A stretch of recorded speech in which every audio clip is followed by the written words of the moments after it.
The Galaxy S20 series is here, and with every new flagship release, the last gen gets a price cut. That is how it is. And sure enough, Samsung have cut the prices of the S10 series. Samsung claims the S10 Plus has had a 17,000 rupee price cut. So is it now a great deal, something you should consider picking up in 2020? Hey guys, Ash here from C4E Tech, and in this video, let's find out if the S10 Plus is worth buying in 2020. By the way, if you do end up liking what you see in this video, please consider turning on notifications by hitting that bell icon. Let's now get started.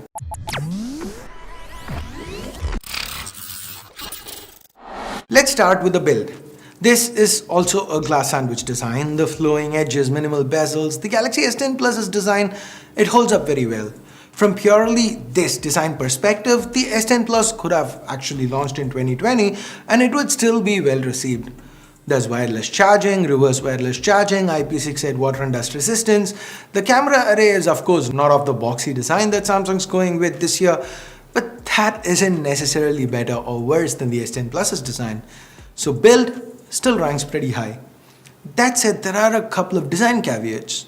I absolutely hate the power button placement. It's way too high, and the Bixby key, it's present. I mean, yes, it can be disabled, so it's not as annoying as it used to be, but it is still annoying nonetheless. I constantly kept hitting it because it is placed where some brands place the power button. But I guess this is something you get used to. The next caveat is something that exists with every phone that has a glass pack.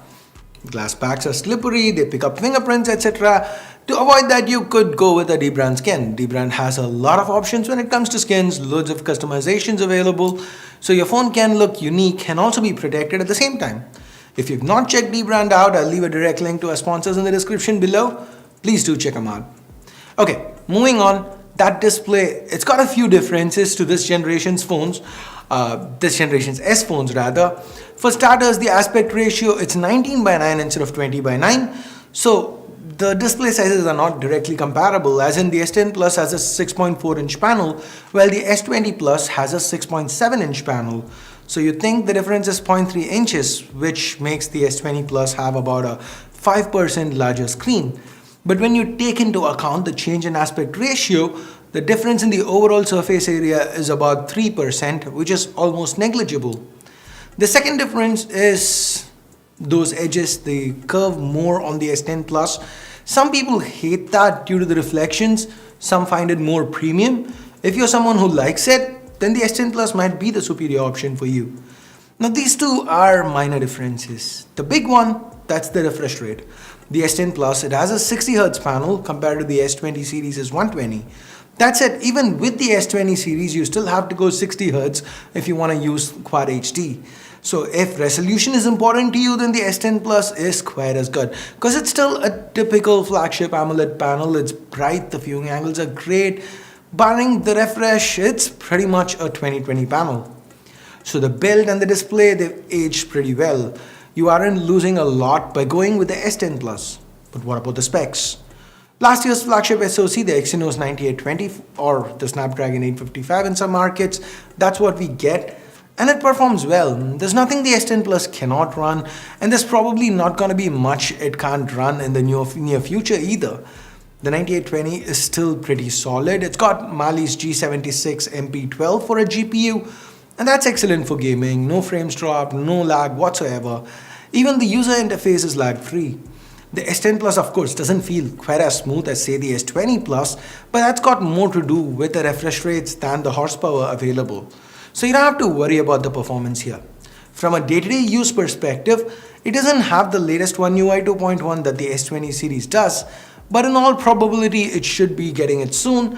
And while talking about updates, keep in mind that this phone is a year old. So one major update, Android 9 to 10, that's already done. So you will get fewer updates with the S10 Plus than if you buy a phone that's launched this year.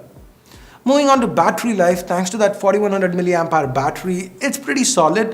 Samsung have optimized things from last year, and the S10 Plus's battery is every bit as good today as it was when the phone launched. The 15-watt charger might be a bit slow for 2020, given even sub 15K phones are coming out with 30-watt chargers.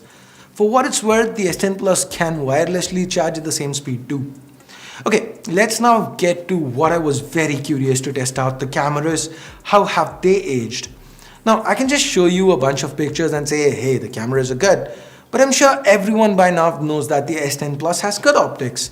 The big question here is, what are you losing out on when compared to a S20 Plus? So here are some side-by-sides. Under good light, they are pretty evenly matched. The S10 Plus has similarly excellent colors and dynamic range. Again, with ultra-wides, they are more or less similar. Of course, you can zoom in and pixel peep to find a difference, but unzoomed or at times even zoomed, it's hard to tell a difference. The telephoto compared to the S20 Plus is not quite as good, but it is close. The S20 Plus is better, but not by a huge margin. Under low light, here's where the S20 Plus does fare noticeably better. But the S10 Plus, it's still pretty competent. Another area where the S20 series does way better is with video. Let's forget 8K, even 4K 60 is a lot more stable on the S20 Plus. At 1080p we get similar stabilization, but here's where the S10 Plus doesn't have quite the same dynamic range. Look at the shadows in this video. Guys, remember, I'm not harping on the S10 Plus.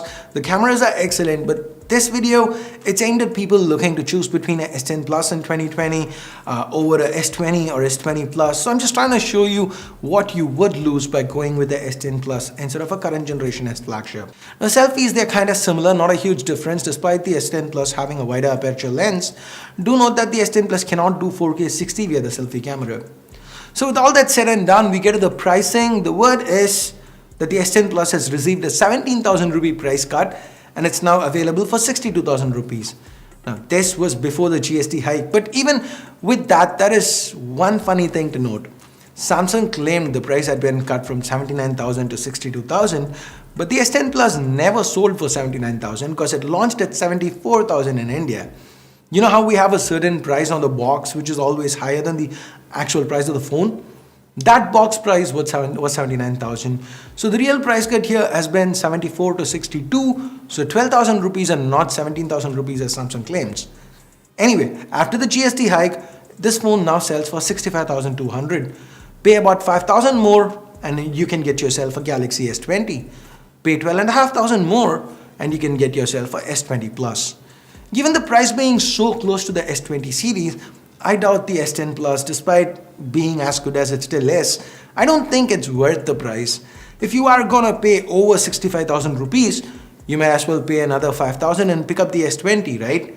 Yes, you will lose out on a little bit of screen real estate, but you'd be gaining a faster chip, newer software with more updates, better cameras, especially for low light and video, faster charging, faster storage. The S20 Plus, or rather the S20 series, uses UFS 3.0 compared to UFS 2.1 on the S10 Plus. And then there's the higher refresh rate display, better placed buttons, no Bixby key, and marginally better battery life. But, here's a but, if in the future the S10 Plus gets its price further say drops to about 53,000 rupees or so, then this will be a good choice. A difference of about 18,000 from the S20 will make it definitely worth it. But at 65,200, the S10 Plus is priced a little too high to be a realistic option for potential buyers, and Samsung's misleading claim of a 17,000 rupee price cut, it leaves a sour taste in the mouth. Now those are my 2 cents. What do you think? Do you agree with my thoughts? Do you disagree? Let me know in the comments below. And with that, we get to the end of this video. Thumbs up, thumbs down based on whatever you felt about it. Subscribe, turn on notifications by hitting that bell icon if you haven't yet. And thanks a lot for watching. Till next time, my name's Ash. You've been watching C4E Tech, and I'm signing off for now. You guys have a great day. Bye-bye.